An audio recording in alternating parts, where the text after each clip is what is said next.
Dear students, welcome to Nag updates. తెలంగాణలో intermediate చదువుతున్న విద్యార్థులందరికీ board of intermediate education Telangana నుంచి ఒక ఇంపార్టెంట్ అప్డేట్ అయితే వచ్చింది. నిన్న వేసవి సెలవుల గురించి Telangana board of intermediate education ఒక ప్రకటన అయితే చేసింది. తెలంగాణలోని అన్ని ప్రభుత్వ ప్రైవేటు ఇంటర్మీడియట్ కళాశాలలకు వేసవి సెలవులు మార్చి 31వ తేదీ నుంచి మే 31వ తేదీ వరకు ఉంటాయని తెలియజేశారు. జూన్ 1వ తేదీన మళ్ళీ కాలేజీలు రీఓపెన్ అవుతాయని చెప్పేసి తెలియజేశారు.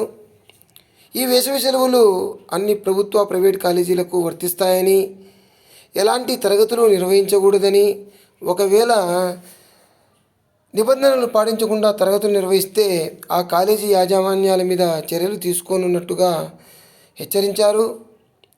అదేవిధంగా ఇంటర్మీడియట్ ఫస్ట్ ఇయర్ అడ్మిషన్స్ కూడా అప్పుడే చేపట్టవద్దని చెప్పేసి తెలిపారు. దీనికి సంబంధించి తొందరలోనే ఒక షెడ్యూల్ను ప్రకటిస్తామని, ఆ షెడ్యూల్ వచ్చిన తర్వాత అడ్మిషన్లు చేసుకోవాల్సి ఉంటుందని చెప్పేసి ఇంటర్ బోర్డు హెచ్చరించింది. సో సెలవులు అయితే మార్చి 31 నుంచి మే 31వ తేదీ వరకు ఉన్నాయి. విద్యార్థులు సెలవుల్ని చక్కగా వినియోగించుకోండి. All the best to you. Please like, share and subscribe my channel. Thank you.